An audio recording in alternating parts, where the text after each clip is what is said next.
vamos a seguir revisando la contingencia política y también, por supuesto, regional. Nos acompaña ya el diputado por la región de Valparaíso, Luis Cuello, con quien conversaremos sobre los temas que han marcado, por supuesto, la agenda en las últimas horas, como el reajuste al sueldo mínimo, las medidas también de seguridad que han sido impulsadas por el gobierno, la marcha justamente que tuvimos convocada por la CONFETS y también la situación que afecta a miles de vecinos del sector de Placilla de Peñuelas por la falta de la locomoción colectiva, una lucha que sin duda ha sido una de las banderas del diputado Luis Cuello. Muy buenos días, diputado, ¿cómo está? Muy buen día, Camila, muchas gracias por el contacto. Muchas gracias a usted por estar en Pura Noticia Matinal. Partamos por el principio, ¿cierto? Justamente ayer, ¿cierto? Este miércoles 3 de junio, avanzó en el Congreso el reajuste, ¿cierto?, al sueldo mínimo mensual. ¿Cómo evalúa usted este acuerdo, diputado, y qué impacto puede tener esto en los trabajadores?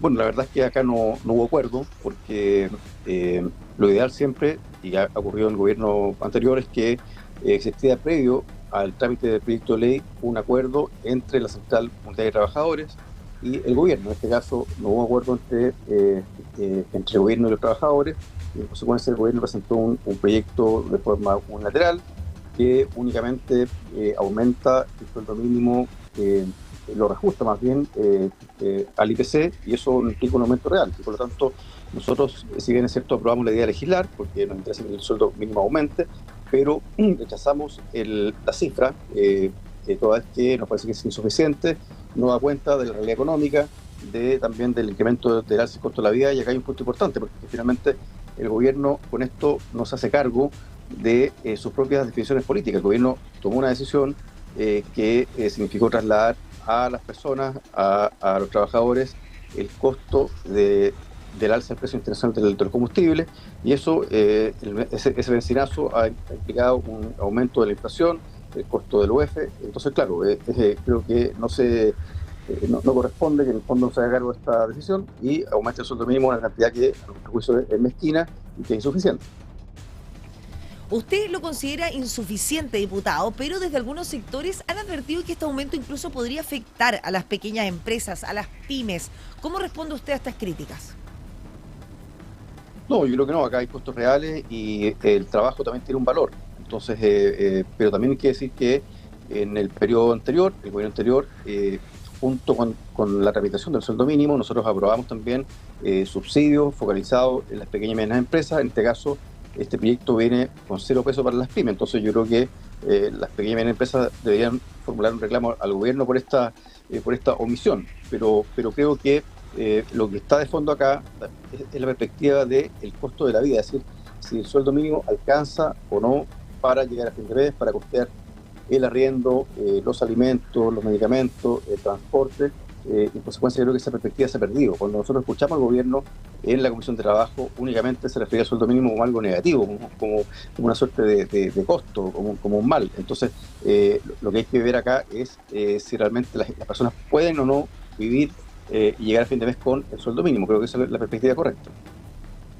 Diputado, y en otras materias también, ¿cierto? La seguridad pública, por supuesto, que afecta a todo nuestro país, a nuestra región de Valparaíso. Es un tema que sin duda está siempre en la palestra a nivel nacional. Y justamente el ministro de Seguridad Pública, el nuevo ministro, ¿cierto?, Martín Arrau, presentó ante el Senado los principales ejes que tendrá su gestión. ¿Cuál es su evaluación de estas medidas que fueron anunciadas por el gobierno? Bueno, primero hay que decir que el gobierno no tenía ningún plan, y así lo admitió el propio ministro de Seguridad cuando aludó a que iba a aplicar la política del presidente Boric. Y en consecuencia acá se perdió bastante tiempo. Todo el mundo pensaba que el gobierno tenía un plan detallado y distinto respecto de la seguridad pública. Fue la principal bandera del presidente Kast en su campaña, pero no fue así. Entonces, bueno, ahora ya en junio recién presentaron un plan que implica algunos proyectos de ley que, a mi juicio, van en una dirección que no contribuye ni aporta mucho a resolver el problema de seguridad que tiene la gente. Es decir, por ejemplo, acá no hay una definición importante sobre el levantamiento del secreto bancario. Yo creo que eso es relevante. Si observamos lo que ocurrió en estos días con la captura de una persona que estaba vinculada a un banco y que se ocupaba de lavar el dinero del Tren de Aragua, claramente acá hace falta un instrumento que la propia Fiscalía, el Ministerio Público, ha reclamado como necesario, y sin embargo el gobierno ante eso guarda silencio. Y también el oficialismo rechaza cualquier medida que implique levantar el secreto bancario. Entonces creo que las medidas que propone el ministro, yo creo que hay que más bien ver la dimensión administrativa, es decir, cómo se aplican estas medidas, pero desde el punto de vista legislativo creo que no son un gran aporte y al respecto creo que los anuncios que hizo el presidente Kast en la cuenta pública también van en una dirección muy equivocada al pretender crear una suerte de registro de vándalos cuya consecuencia va a ser la supresión de derechos sociales. Conversamos a esta hora de la mañana con el diputado del Partido Comunista por nuestra región de Valparaíso, Luis Cuello. Diputado, ¿usted cree que el Ejecutivo está abordando de forma correcta el combate al crimen organizado o, bajo su perspectiva, faltan aún herramientas y reformas que sean más profundas? A mí me gustaría que el gobierno tomara medidas que sean efectivas para combatir el crimen organizado. Creo que, en el periodo pasado sí se avanzó en esto, ahora esto no se resuelve de un día para otro, eso hay que ser muy claro, pero insisto, yo creo que el crimen organizado, para combatirlo eficazmente, se requiere que se apunte a su fuente de ingreso. Eso es el alimento del crimen organizado, de las grandes bandas criminales, son justamente las transacciones financieras, y desde ese punto de vista yo creo que el gobierno tiene que tomar una definición, es decir, vamos a seguir esperando darle tiempo al Tren de Aragua para que se fortalezca financieramente o vamos a legislar con urgencia en torno a un levantamiento eficaz del secreto bancario. Es decir, alguien decía en el pasado que el narcotráfico no usaba los bancos. Bueno, ahora quedó acreditado que sí, usa los bancos. Es imposible que haga sus transacciones, que son multimillonarias, a través de billetes, y en consecuencia creo que es un elemento fundamental. Pero a mí, yo quisiera que en el fondo este gobierno sí pueda combatir eficazmente el crimen organizado, porque eso es algo que afecta a toda la población, que genera inseguridad, y también hay un peligro latente de permear a las instituciones. Diputado, lo quiero llevar también a otra materia, porque justamente tuvimos este miércoles una marcha, ¿cierto?, convocada por la CONFET, en la cual usted participó. No participó en nuestra región de Valparaíso, pero participó en la región metropolitana. ¿Cuál era el principal mensaje que buscaban transmitir los estudiantes y las organizaciones, ¿cierto?, que participaron? ¿Y cómo puede evaluar usted este movimiento? Sí, yo en realidad acompañé durante un rato la marcha de la CONFET acá en Valparaíso, en la avenida Pedro Montt. Fue una marcha muy numerosa, multitudinaria. Yo creo que es una señal alentadora de respuesta del mundo estudiantil, de los profesores, de estudiantes secundarios, frente a una política del gobierno que sin duda, no tengo ninguna duda en afirmarlo, pretende el desmantelamiento de la educación pública. Y ese desmantelamiento va de la mano y está incluido en la reforma tributaria que ya pasó al Senado, toda vez que constituye una suerte de ahorro que hace el gobierno en educación y también en salud, para poder, efectos de bajar los impuestos al 1% más rico de la población. Es decir, es un traslado de recursos. Y acá en Valparaíso, en esta región, tenemos un déficit importante en educación. En infraestructura, por ejemplo, hay muchos colegios que deberían estar en muy malas condiciones, otros que deben ser reconstruidos, como la Escuela Ramón Barros Luco, que está esperándose más de 16 años, y sin embargo el gobierno ha recortado más de un 70% de los recursos destinados a infraestructura. Es decir, acá se está sacrificando a los estudiantes y también a los niños. Yo mencionaba, a propósito de la cita que hizo el presidente Kast a Gabriela Mistral, que este gobierno ya ha recortado un tercio de los fondos destinados al programa de fomento de la lectura de la primera infancia. Es decir, está quitándole un tercio de los libros a los jardines infantiles, a pequeños de entre 0 y 4 años, en función de hacer caja para hacer un regalo a los superricos. Entonces, eso me parece muy grave, pero sí me parece muy alentador y esperanzador que sean nuevamente los estudiantes quienes salgan a la calle, porque acá eso es una herramienta de la democracia, la libertad de expresión y reunión. Yo creo que es una forma legítima de protestar y de poner también en el centro, y acá se está sacrificando el presente y el futuro de los niños. Diputado, yo tenía entendido, a mí me habían soplado mal, me habían dicho que usted había participado en la región metropolitana. Corrijo entonces, usted participó en la marcha en nuestra ciudad Puerto de Valparaíso. Sí, claro. Nosotros aquí tuvimos sesión, salió un momento para acompañar la marcha, pero fue en Valparaíso. Perfecto. Esta movilización, diputado, de la cual usted, cierto, estuvo presente, usted la pudo apreciar, cierto, terminó lamentablemente con incidentes y enfrentamientos con carabineros. ¿Cómo evalúa usted lo ocurrido, cierto, y qué responsabilidad atribuye justamente a los distintos actores involucrados en este movimiento? Mire, esos incidentes fueron muy marginales, fueron muy pocas personas y en consecuencia no representan el sentido y el espíritu alegre de la manifestación, de la marcha, pacífico también. Sí, fue algo muy marginal, muy secundario, y lo principal fue la masiva presencia de estudiantes y también la claridad que tienen, porque ellos lo que pedían justamente es rechazar esta mega reforma, porque es la reforma tributaria la que está motivando y que incorpora estos recortes en salud, en educación y en otras materias. Creo que esto refleja también que estamos hoy día frente a un gobierno que no cree ni en la ciencia, ni en la cultura, ni en la educación, y eso lo refleja en su política económica y lo refleja también en estos recortes que son bastante brutales, porque yo creo que, yo hago la pregunta, si, ¿cómo se puede poner a los niños en el centro si al mismo tiempo se están suprimiendo recursos que contribuyen a su formación? Y al mismo tiempo, también quiero decir que acá, en este distrito, hay varios parlamentarios que concurren con mucha alegría a sacarse fotos de algunos colegios públicos, sin embargo, al día siguiente votan en contra de esos colegios recortando sus recursos. Entonces, creo que hay una incoherencia y también una falta de transparencia en lo que está haciendo el gobierno y el oficialismo frente a la educación. Diputado, usted también calificaba, ¿cierto?, como positivo que nuevamente fueran los estudiantes los que salen de alguna forma a dar la cara. Cabe destacar también que acá es una nueva generación de estudiantes. Son estudiantes que se encuentran, ¿cierto?, en enseñanza media y que no habían marchado, ¿cierto?, en las conocidas marchas que hemos tenido en nuestro país anteriores, incluso el año 2019, por ejemplo. Esta es una nueva generación. Sí, claro, y eso lo hace mucho más interesante, porque es una generación que tiene ánimo de participar y también que está muy consciente de sus derechos y que está muy informada, que sabe lo que está pasando, que conoce el alcance estratégico, el alcance de largo plazo de estas medidas que está tomando el gobierno del presidente Kast, y en consecuencia creo que por eso digo que es muy alentador que en definitiva sean los estudiantes quienes tomen la iniciativa para poder enfrentar desde el punto de vista de la sociedad organizada estas políticas económicas que perjudican a la mayoría. La mayoría está siendo perjudicada, ya fue perjudicada la mayoría con el alza del precio de la benzina, de los combustibles, de los alimentos y ahora también con los recortes. Esto va a afectar a mucha gente.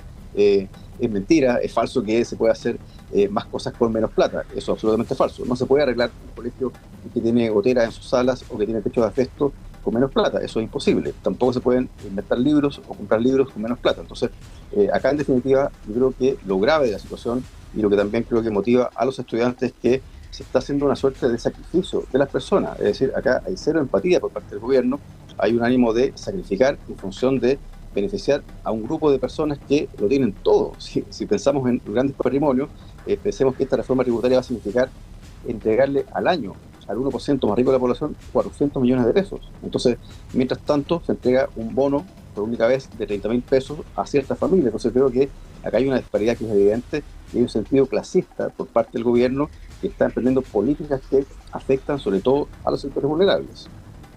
Diputado, lo quiero llevar a otra materia que sin duda también ha sido una de las especies de bandera, ¿cierto?, de lucha que ha tenido usted. Me refiero al transporte.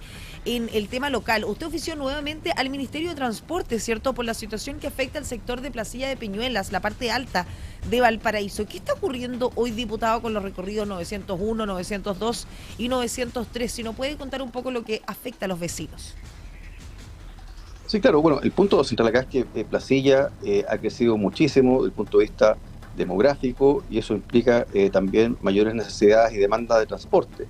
Yo creo que nosotros logramos un avance, digo nosotros porque fue algo que impulsamos en conjunto con la coordinadora que pasa la micro y también con el gobierno pasado de poder concretar una antigua promesa de contar con buses eléctricos. Nosotros creo que construimos en esa dirección y ciertamente es un avance que mejora la calidad de vida, sin embargo no es suficiente en el sentido que las frecuencias de los microbuses no abarcan toda la demanda, toda la cantidad de gente que se está movilizando. Y está pasando, y nos han comunicado los dirigentes, los vecinos, dirigentes como Edgar Elrich, de Placilla, placillano, que nos han transmitido que las personas están esperando muchas horas, de vuelta sobre todo, para volver a sus hogares, y eso implica también gastar plata en volver en aplicaciones. Entonces, por eso que nosotros oficiamos nuevamente el Ministerio de Transporte para buscar soluciones. Acá se requieren más soluciones. Por lo pronto, claro, está pendiente la licitación del transporte público. Me parece que es un avance con algunos peros que he mencionado respecto de la empresa que fue adjudicada. pero también creo que hay que dar otra mirada, y acá también nosotros quisiéramos también plantear nuevamente, insistir en una propuesta que tiene que ver con que la empresa EFE, la empresa de ferrocarriles del Estado, pueda también operar microbuses para suplir la insuficiencia del sector privado. Y eso es algo que también se ha dado un buen ejemplo. Logramos en el periodo pasado el transporte nocturno entre Valparaíso y Casablanca a cargo de la empresa EFE, entonces creo que es un precedente importante para buscar soluciones alternativas y en esto, por supuesto, espero que podamos tener un diálogo muy constructivo con el gobierno y con el Ministerio de Transportes. Justamente lo quería llevar a esa materia. ¿Por qué ha tenido alguna respuesta concreta del Ceremi de Transporte en nuestra región de Valparaíso? Mira, hasta ahora no hemos tenido respuesta de los oficios, pero sin embargo yo espero poder reunirme con el Ceremi y poder conversar esta y otras materias, porque me parece que acá también tiene que existir un ánimo constructivo. Acá hay un problema que es estructural, ¿ya? Que viene de mucho más atrás, y en consecuencia esto también requiere la colaboración de todos. Diputado, antes de despedirnos, conversamos a esta hora de la mañana con el diputado Luis Cuello, diputado del Distrito 7 de nuestra región de Valparaíso. Para cerrar, diputado, una investigación periodística reveló que varios parlamentarios realizaron viajes al extranjero durante las semanas distritales. Aunque no existe, cierto, una infracción que sea reglamentaria, ¿cree usted que esta práctica se ajusta al espíritu de esos periodos destinados justamente al trabajo territorial? No se ajusta para nada, porque en la semana distrital tiene por objeto que nosotros los parlamentarios podamos recorrer el distrito, podamos también vincularnos, atender necesidades de la población, juntarnos con las juntas de vecinos, con las distintas organizaciones, y en consecuencia es una semana de trabajo, no es una semana de vacaciones ni de descanso, y en consecuencia creo que es una muy mala práctica que se estén ocupando estos días para viajar al extranjero. Eso lo digo respecto a un diputado de otro distrito, creo que del sur, también acá en la región. Entiendo que el diputado Teado también viajó, digamos, en medio de una semana distrital. Yo llamaría más bien a los colegas a que tomen conciencia que acá tenemos un mandato, y ese mandato implica, naturalmente, legislar, pero por supuesto también estar en vinculación con la sociedad, o sea, con la comunidad, porque de ahí se extraen también las iniciativas legislativas y se recogen las demandas de la comunidad. Entonces creo que es una muy mala práctica que se estén ocupando estos días para otros fines, para fines recreativos. Ese no es el sentido, y claramente si uno ve el reglamento de la Cámara habla de semanas distritales, en consecuencia no son semanas de vacaciones. ¿Usted cree que quizás para dejar esto un poco más claro se debería legislar en cuanto a esta materia, que haya una cierta infracción por esto? Mire, yo creo que la verdad es que está regulado. ¿En qué sentido? En que aquí también hay un deber político y ético que debe cumplirse, pero sin embargo, si esto requiere una nueva regulación para que quede mucho más explícito, sí, estaría dispuesto, pero yo, a mi juicio, no es necesario, porque está muy claro que la semana distrital es una semana de trabajo y no es una semana de descanso. Creo que es muy impresentable que se tome así, puesto que nuestras funciones, que son legislar, representar y fiscalizar, deben ser desarrolladas tanto en el Parlamento, en las comisiones, como también en las comunas que son parte de los distritos. Muchas gracias, diputado Luis Cuello, diputado de nuestra región de Valparaíso, del Distrito 7, por estar con nosotros durante esta mañana en Pura Noticia Matinal. Muchas gracias, Camila. Muy buen día. Que tenga un muy buen día. 9 de la mañana con 2 minutos. Nosotros hacemos una pausa comercial a esta hora.